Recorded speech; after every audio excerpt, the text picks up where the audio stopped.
Anos se passaram, ao longo de muitos verões e invernos, a curta vida dos bichos voou.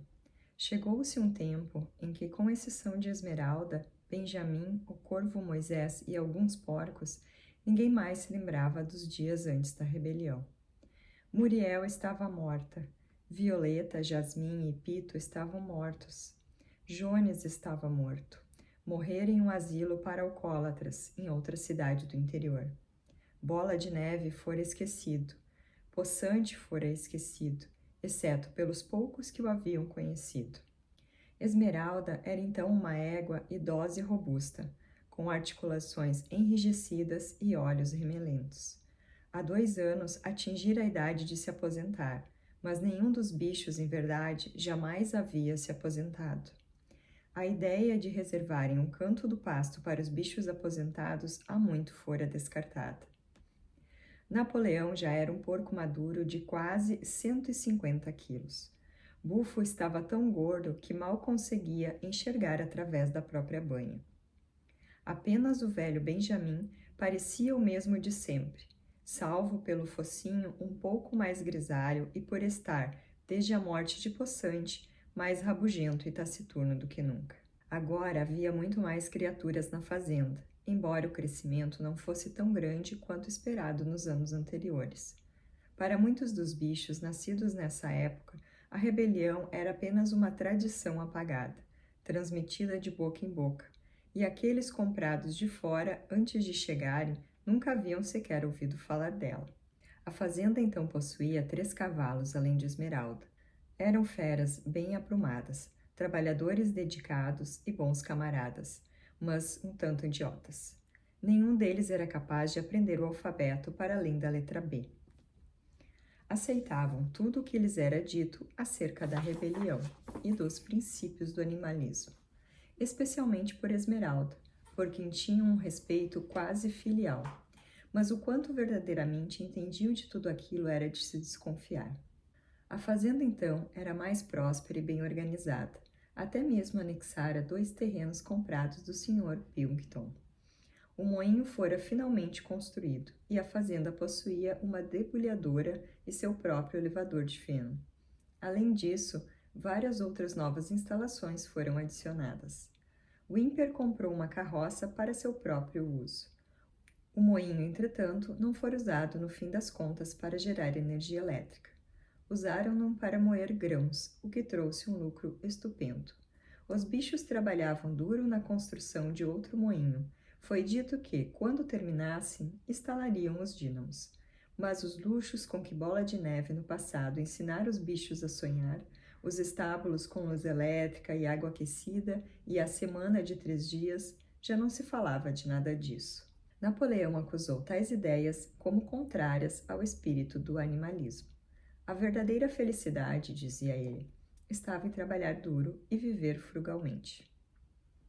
Por uma razão ou outra, era como se a fazenda tivesse enriquecido sem que os próprios bichos enriquecessem também, com exceção, é claro, dos porcos e cães. Talvez isso se desse em parte porque havia muitos porcos e muitos cães, não que essas criaturas não trabalhassem a seu modo. Havia, como Bufo nunca se cansava de explicar, um trabalho interminável na supervisão e organização da fazenda. Muito desse trabalho constituía algo que os demais bichos eram ignorantes demais para entender.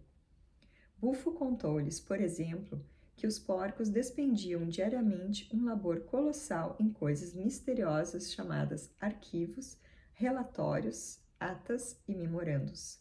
Calhamaços de papel que deveriam ser minuciosamente cobertos com palavras e atirados ao forno assim que estivessem completamente cobertos.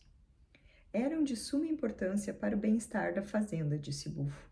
Ainda assim, nem os porcos nem os cães produziam alimento algum com suas próprias mãos, e havia muitos deles e estavam sempre cheios de apetite. Quanto aos outros, suas vidas, até onde sabiam, permanecia a mesma. Quase sempre tinham fome, dormiam na palha, bebiam do lago. Trabalhavam nos campos, eram no inverno molestados pelo frio e no verão pelas moscas. Às vezes, os mais velhos reviravam sua turva memória tentando precisar se nos primeiros dias da rebelião, logo após a expulsão de Jones, as coisas eram melhores ou piores. Eles não conseguiam recordar. Não havia nada que pudessem comparar suas vidas, nada a recorrer, salvo listas e estatísticas de bufo que invariavelmente demonstravam que tudo só melhorava mais e mais. Os bichos não conseguiam solucionar essa questão. Em todo caso, tinham pouco tempo para perder com tais especulações. Apenas o velho Benjamin afirmava se lembrar de cada detalhe de sua longa vida e saber que as coisas nunca foram nem nunca poderiam ser muito melhores ou muito piores. Fome, labuta e frustração eram para ele leis inalteráveis da vida. Apesar disso, os bichos nunca perderam as esperanças. Mais do que isso, nunca perderam, por um instante sequer, seu senso de honra e privilégio por serem membros da Fazenda dos Bichos. Ainda era a única fazenda em todo o país, em toda a Inglaterra, governada e operada por bichos. Nenhum deles, nem mesmo os mais jovens, nem mesmo os novatos que vieram da fazenda a 15, 30 quilômetros dali, jamais deixou de se admirar com isso.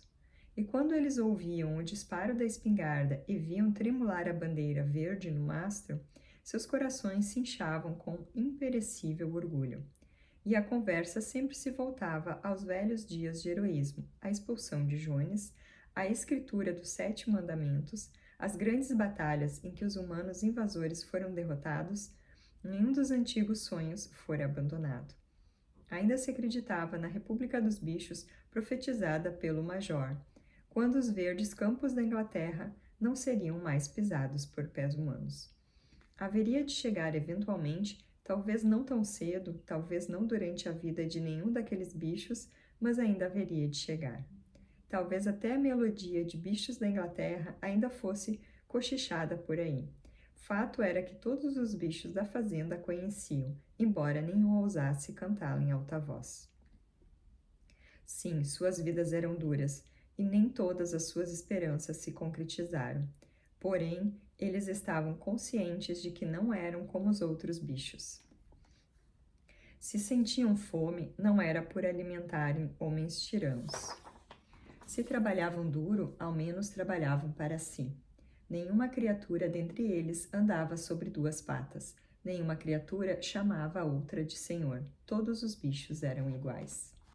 Certo dia, no começo do verão, Bufo ordenou que as ovelhas os seguissem e conduziu-as a um terreno baldio do outro lado da fazenda, coberto de mudas de bétulas.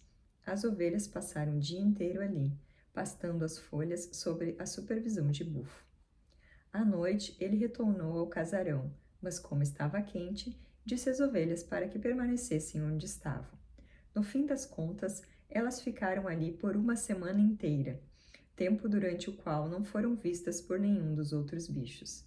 Bufo passava quase todo o dia com elas. Segundo ele, estava ensinando-as a cantar uma nova canção e precisava de privacidade. Foi em uma noite amena logo após o retorno das ovelhas, enquanto os bichos voltavam para seus estábulos ao final de um dia de trabalho, que um relincho aterrador ressoou no jardim. Assustados, os bichos ficaram paralisados. Era a voz de Esmeralda. Ela relinchou novamente, e todos os bichos correram a galope para o jardim. Viram então o que Esmeralda havia visto. Era um porco que caminhava sobre as 2 patas traseiras. Sim, era Bufo, um tanto desajeitado enquanto não acostumado a sustentar todo o seu considerável peso naquela postura, mas com perfeito equilíbrio. Passeava pelo jardim. Um momento depois, da porta do casarão surgiu uma extensa fila de porcos, todos andando de pé. Alguns o faziam melhor que outros. 1 ou 2 ainda demonstravam insegurança e pareciam precisar de uma bengala. Mas todos, no fim, atravessavam o jardim com sucesso. E finalmente ouviu-se o tremendo ladrar dos cães e o estridente cacarejo do galo preto. E o próprio Napoleão apareceu, majestosamente ereto, atirando olhares altivos para todos os lados, com os cães saracoteando ao seu redor. Em seu casco, um chicote. Houve um silêncio sepulcral. Assombrados, amedrontados, ajuntando-se cada vez mais, os bichos assistiam uma longa fila de porcos marchar lentamente pelo jardim. Era como se o mundo estivesse de cabeça para baixo. E então veio o momento em que o primeiro baque se desfez, e quando, apesar de tudo aquilo, apesar do terror imposto pelos cães e pelo costume, desenvolvido ao longo dos anos, de nunca reclamar, nunca criticar, independentemente do que acontecesse, alguém soltaria uma palavra de protesto. Entretanto, exatamente naquele instante, como que por um sinal, todas as ovelhas começaram a balir a plenos pulmões. 4 pernas bom, 2 pernas melhor. 4 pernas bom, 2 pernas melhor. 4 pernas bom, 2 pernas melhor. O balir durou 5 minutos ininterruptos. Quando as ovelhas se aquietaram, a deixa para o protesto já tinha se perdido, pois os porcos haviam retornado ao casarão. Benjamin sentiu um focinho encostar-se no seu ombro. Virou-se. Era Esmeralda. Seus olhos velhos estavam mais turvos do que nunca. Sem dizer palavra, ela gentilmente o puxou pela crina e o levou para a parede do fundo do grande celeiro, onde os 7 mandamentos estavam inscritos. Por 1 ou 2 minutos, os dois ficaram encarando a parede pintada a tinta branca.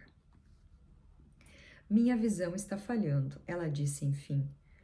Mesmo quando eu era jovem, eu não conseguia ler o que estava escrito ali, mas parece que a parede está diferente. Os 7 mandamentos ainda são os mesmos que costumavam ser, Benjamin. Pela primeira vez, Benjamin consentiu em quebrar sua regra e leu para ela o que estava escrito na parede.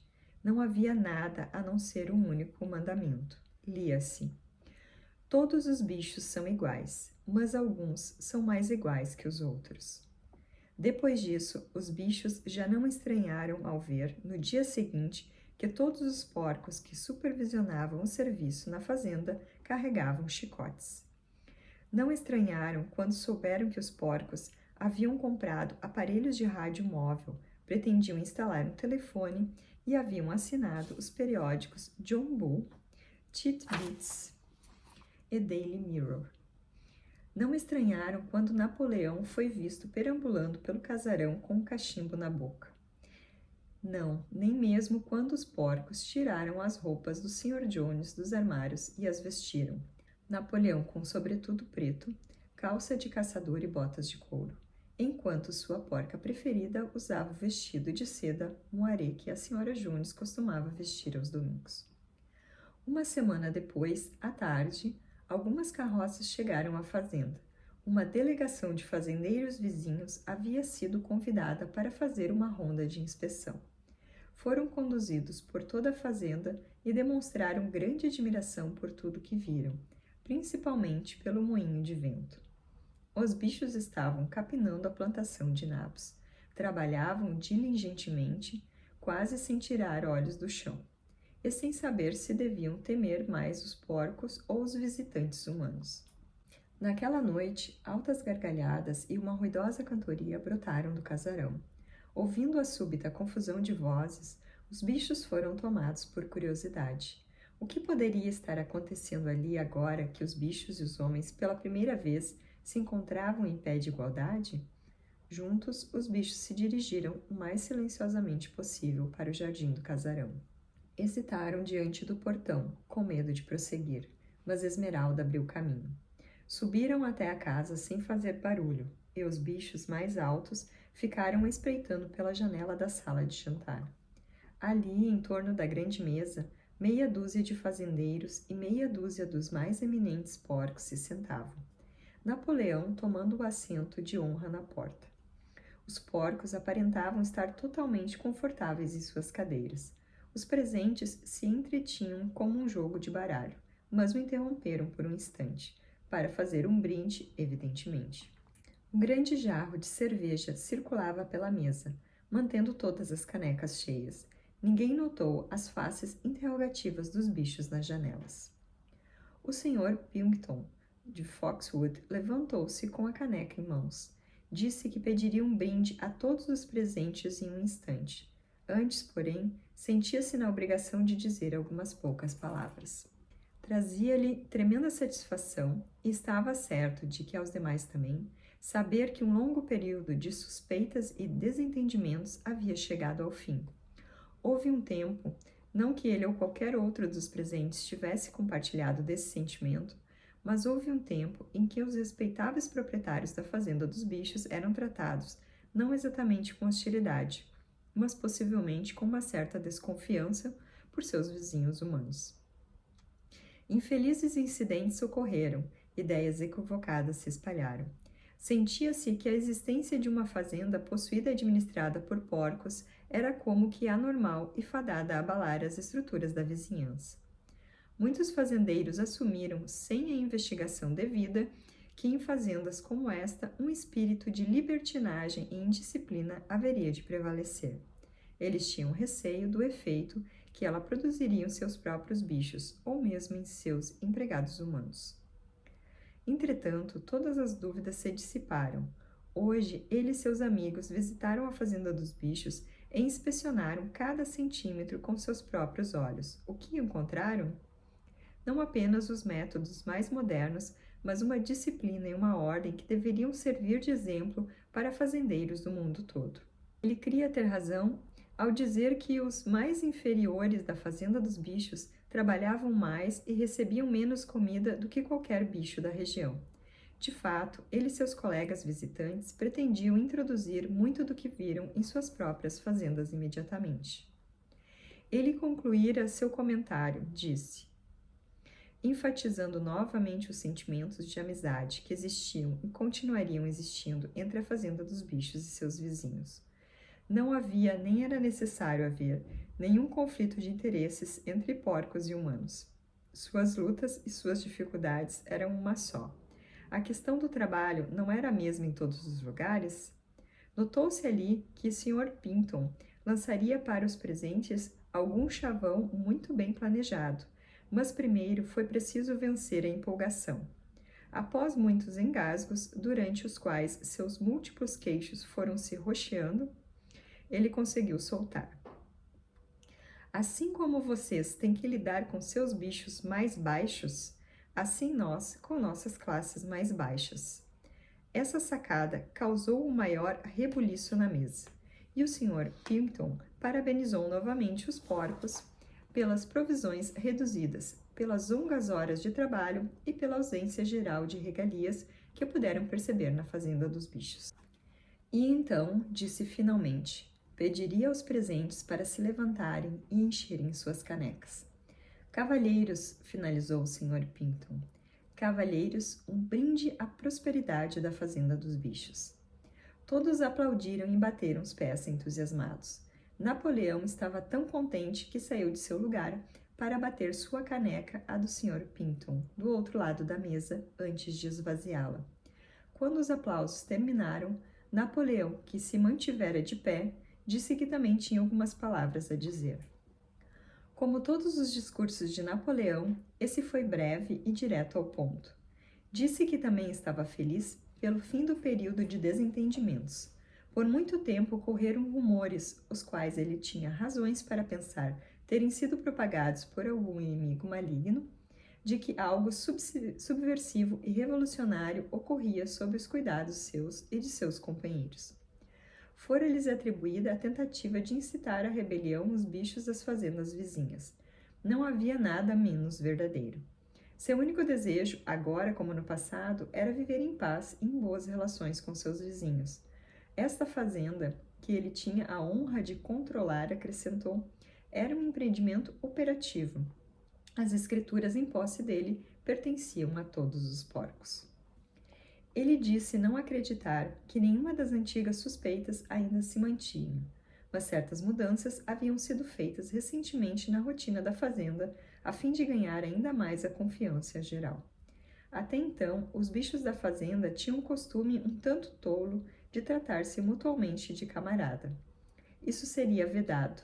Havia também um enorme costume, de origem desconhecida, de marcharem toda manhã de domingo diante do crânio de um velho porco, pregado a um poste no jardim. isso também seria vedado e o crânio já havia sido enterrado novamente. Seus visitantes também deviam ter reparado na bandeira verde tremulando no mastro. Se viram, talvez tivessem notado que o casco e o chifre, anteriormente pintados em tinta branca, haviam sido removidos. De agora em diante, a bandeira seria toda verde. Tinha somente uma crítica a tecer em relação ao excelente e cortês discurso do Sr. Pinkton. Ele havia usado o nome Fazenda dos Bichos. Claro, ele não podia saber. Afinal, Napoleão anunciava em primeira mão que o nome Fazenda dos Bichos fora abolido. Doravante, a fazenda seria conhecida como Fazenda do Solar, o qual ele acreditava ser o nome original e o correto. Cavalheiros, concluiu Napoleão, eu lhes ofereço o mesmo brinde, mas de uma forma diferente. Encham suas canecas até a boca, cavalheiros. Eis o meu brinde, a prosperidade da Fazenda do Solar. Ouviu-se o mesmo aplauso cordial de antes, e as canecas se esvaziaram num gole. Todavia, enquanto os bichos do lado de fora contemplavam a cena, pareceu-lhes que algo estranho acontecia. O que se alterava nos rostos dos porcos? Os velhos turvos olhos de Esmeralda apontavam uma e outra face. Alguns deles tinham 5 queixos, outros tinham 4, outros 3. Mas o que parecia estar se fundindo, se alterando? E então cessaram os aplausos, e os presentes levantaram suas cartas e retornaram o jogo que haviam interrompido, e os bichos se afastaram em silêncio. Mas não haviam se afastado nem 20 metros quando de súbito pararam. Um crescendo de vozes vinha do casarão. Eles correram de volta e olharam mais uma vez pela janela. Sim, uma briga violenta estava em curso. Havia gritos, socos na mesa, ríspidos olhares de desconfiança, furiosos brados de objeção. A causa da confusão parecia ter sido o fato de que Napoleão e o Sr. Pinkton jogaram ao mesmo tempo ases de espadas. 12 vozes estavam gritando de raiva, e todas elas eram parecidas. Agora não havia dúvidas quanto ao que acontecera com os rostos dos porcos. Os olhares vindos de fora transitavam de porco para homem e de homem para porco, mas já era impossível dizer qual era qual.